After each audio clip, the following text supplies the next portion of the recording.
महाखला गोकर्ण बहुत ज्ञानी थे और एक तपस्या करने के बाद जब वापस घर आए माँ और पिता से मिलने के लिए, तो इन्हें देखा घर पर कोई नहीं है।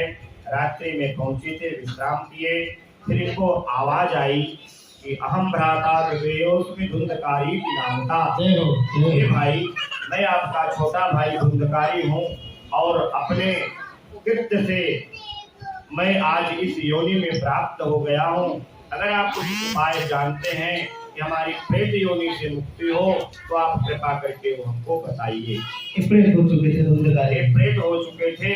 फिर महाराज गोकर्ण हाथ में जल लेकर मंत्र का अभिवादन करके ओम नमो भगवते वासुदेवाय और गायत्री मंत्र का पाठ करके जिस दिशा से आवाज आ रही थी उसी तरफ जल का छींटा किए, तब वो आवाज सफा आने लगी।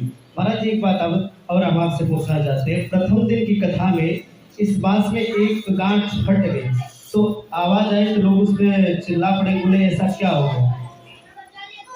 वो उसी लिए प्रेत के लिए जगह बनाए गए। तो पहले दिन पहली गांठ फटती है, दूसरे दिन दूसरे, तीसरे दिन तीसरी गांठ, ऐसा भागवत पुराण में लिखा गया है। और 7वें दिन की कथा संपन्न होते होते 7वीं गांठ फट करके उसमें से जो दिव्य पुरुष निकलता है वो वैकुंठ धाम, साकेत धाम को भगवान के दूतों द्वारा लाया हुआ विमान पर आरूढ़ होकर के और भगवान के साकेत धाम को जाते हैं। महाराज जी गोकर्ण ने कहा, हम लोग भी कथा सुने थे, गोकर्ण ने कहा, सभी भक्तों ने प्रश्न किया दूतों से कि महाराज सब एक साथ बैठ करके कथा का श्रवण किए तो सबके लिए दिव्य विमान आना चाहिए जी, ऐसा क्यों? और गोकर्ण जी महाराज स्वयं कथा वाचन किए, इनके लिए भी नहीं आया।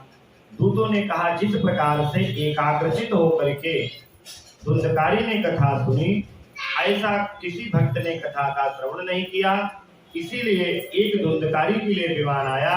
पुनः अगर आप लोग साकेत धाम जाना चाहते हैं तो फिर से कथा का आयोजन करें और उसी प्रकार जैसा धुंधकारी ने कथा का श्रवण किया उसी प्रकार से आप कथा का श्रवण करेंगे तो नारायण की कृपा से सब भक्तों के लिए दिव्य विमान आएगा।